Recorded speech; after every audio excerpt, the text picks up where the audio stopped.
Good day at good morning mga ka-JT, at ito abang-abang nga po pala tayo sa bagyong parating pagkatapos po ng Nando, meron pong susunod. At ito syempre nagmarites po muna tayo bago tayo bumaba mga ka-JT.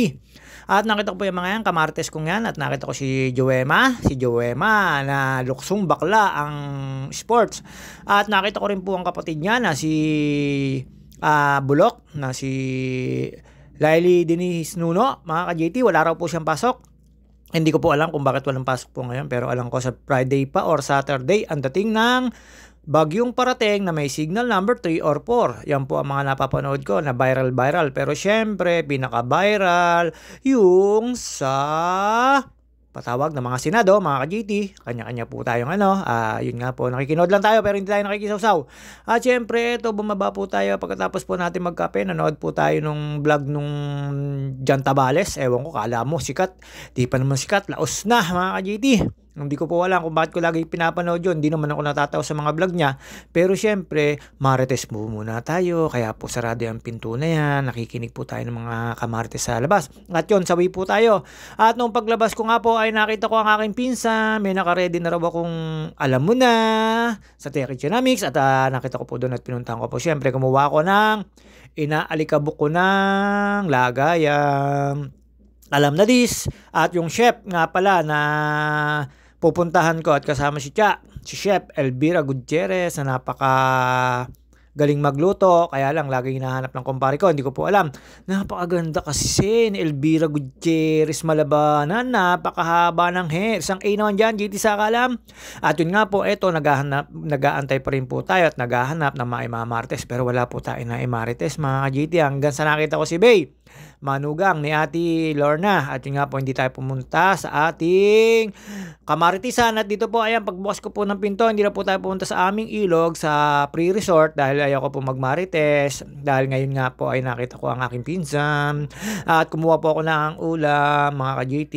At syempre, sa mga gusto pong magpabook ng resort, Look, Monet Castillo, mga ka-GT, sa lahat po ng gustong pabook sa resort. Meron po mga resort yon na ewan ko, caretaker po ata yung Monet Castillo. Hindi, basta po yan po. May nagpo-post po yon. Hanapin nyo po yung Monet Castillo mga ka-GT. Mga sure po yon. Sure po yon na pagka kayo maliligo rito sa resort po rito sa Calamba City or sa Pansol, may mga alam po yon. At syempre, ito, looking for Parang Lolong. Inaantay niya po yung mga truck niya dyan. Ang sabi sa akin, maliit lang daw ang dumating.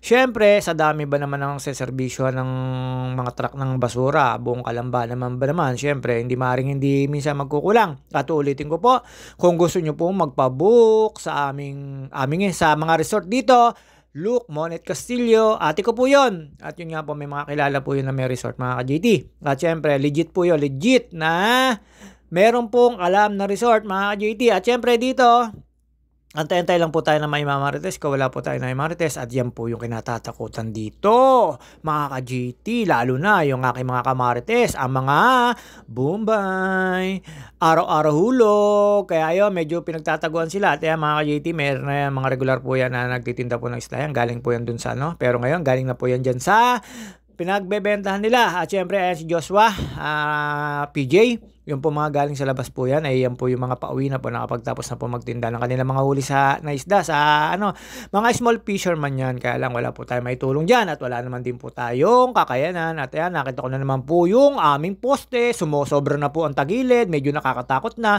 padikit na po sa isang bahay. Ewan ko kung bakit wala pa po nagre-report. Ako man na magre-report, baka iba i-report ko kasi sa dami ng taong pumupunta rito. Ayan, nakita niyo po yan.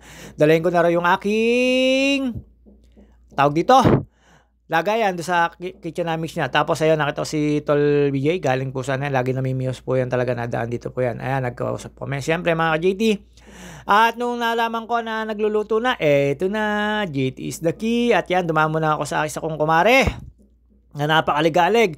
Bibili ako ng kape, bibigay sa akin itlog. Pas bumili ako itlog, kape ibibigay. Kakabusit hindi naman At yun, si Rolly, yan po yung pumalit kay Arnel na magtataho dito. Legit po yan, ilang taon na yan, may dekada na. At bumalik po tayo dito. At syempre, ayan, si Pepay.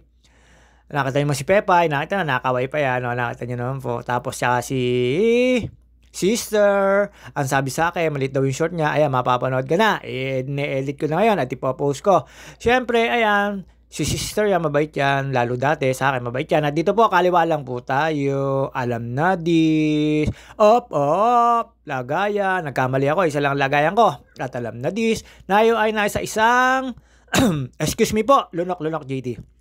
Nayo ay nasa isang kitchen, mga ka-GT. Ayan, nagulat po si Yaya Elvira Gutierrez. At syempre, alam na ang gagawin dyan. Kinuha agad yung para sa akin. Tax po yan. Ano po ako syempre, alam nyo na, mga ka-GT. Syempre, love na love tayo yung mga yan. At kaya ayun, mga ka-GT, pagkatapos po niyan, ngiting wagi, si JT, dami, uy. Tapos makikakapal pa na mukha niya, makikikain pa mamaya sa padasal. Yan ganyan kakapal ang mukha niyan. Chismos na, marites na, ano pa, syupal pa ng mukha. At yun nga pa mga JT, ayan, syempre, abutin po sana 3 araw yan. Pag kumuha po ako ng ulam dyan, sigurado po, 3 days ang pinaka mababang ubos niyan kasi po kalakalati lang naman din po at saka po tuwing tanghali lang naman po ako nakakain, sa gabi naman po puro tinapay ako, hindi na po ako nag-ano, syempre diet tayo. At yun nga po mga JT, tigil-tigil na rin po tayo sa pagdami ng kanin, kain ng kanin. At yun nga po, ito mga JT, syempre, ayan, ngiting wagi. Ayun na po yung mga kinatatakutan dito. Nakalabas na po, siguro nakapaningil na po, nakapagsulat na po sa mga notebook ng mga nanay-nanay. Ang kasabihan po, ang nanay, pag nagigipit, ayan po si Bulok. Ayan, wala raw po pasok, ulitin ko po. Ang kasabihan po, ang nanay, pag nagigipit, sa Bombay, kumakapit, ayan po yung chef, syempre, nakita nyo naman po, si Miss Elvira, tsaka si Yasmin, shoutout, dun daw sa luto nila, mga pwede po siya mag-order.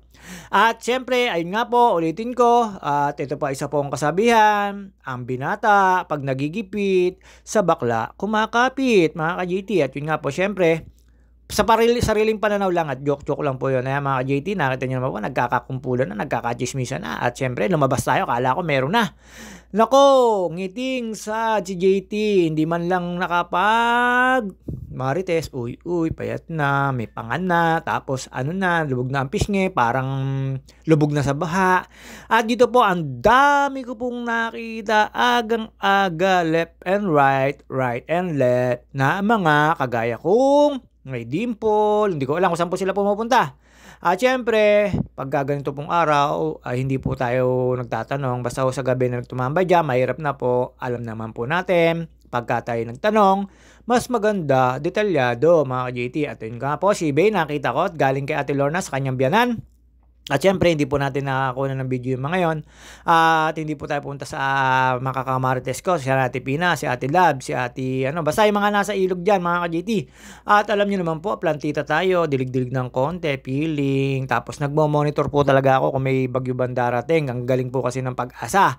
Pag sinabi mag-ingat, hindi po dumadating. Pero pagka naman po bumibigla. Ewan ba naman sa weather? Ewan ko ba naman? Ito, nag-aantay pa po tayo. Bagay, hindi pa naman po ngayon ang pagdating ng storm, bukas pa naman po or mamayang gabi ng Biyernes at Huwebes lang po ngayon. Siyempre naghahanda po tayo, pinagtatali ko na po yung dapat itali.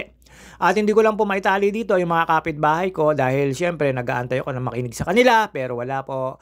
At hindi po tayo pinapalad ngayong araw na to. Hindi po tayo nagwawagi. Wala po tayo makikichismis. At ayan, nakita nyo naman po. Monitor lang po tayo sa mga ikichismis ko. Ayan, nakita nyo naman po yung mga hindi mga taga dito yan. Pero syempre, hindi na po natin kailangan tanongin yan. Mahirap na po. At kailangan po naman tayo ay magmarites sa kapitbahay lang. At nakita ko daw si Kashi. Ayun naglalaro kay Ate Janet. Si Kachi. Tinawag ko po yan. Tumingin pa sa akin. Dinilaan pa ako niya ni Kachi Ngot. At syempre mga ka-JT, dito po tayo, monitor lang po tayo dito at hindi na po rin syempre tayo mapakali dahil nag-aabang at naghanda na po tayo. Tinali ko na po yung mga dapat itali ko at inalis ko na po yung mga dapat alisin. Lalo po yung alaman ko, pinagtatali ko na po yan. Mahirap naman po kasi ang signal number 3 or signal number 4, baka po mamaya ay bumaha. At nakita ko po dyan ang biyanan ng aking kaibigan na si Remila Cuevas. Ayan, ang tatay ni Roderick, si Pinsan Nimpiong, mga JT. Ayan, pabalik-balik po si siya. Busy po yun. Elvis po wala gaya. Shoutout sa iyo. Kain tayo sa padasal ng Pinsan Lorena. Alam mo na yon, chinat kita. Wait ko na lang sagot mo. Si Bebang, ewan ko kung makakakain yun. At yan, meron naman po ibang dumating. Hindi ko po alam kung saan pupunta yung mga yan, mga ka-JT, ng kamotor na yan. Hindi po legit na taga rito yan. Ewan ko po kung mga taga saan. At ayan, makita nyo mga ka-JT na pinakikita ko pati ulit ang weather, napakainit po ng panahon. Alam niyo na mga JT, mamaya or bukas, may basta ganyan pong sobrang init na biglang kulimlim. Sure yan, napakalakas po niyan ng hangin at ulan. Sana hindi po ako mali, tao lang. Mga JT, syempre, tapos na po tayo magmarites, wala pa po tayo may martes, mamaya na lang po uling gabi or bukas, pag umulan na po mga JT, waiting lang po tayo sa kasunod na bagyo ni Nando mga JT. Hindi ko po alam kung kailan darating at kung iwe-welcome ba dito or hindi mga JT. See you on my next video. Hanggang dito na lang po muna tayo. Sa mga sumusuporta at nanonood sa akin at mga admin na nag-a-approve ng aking video, maraming salamat po sa inyo at lalo po sa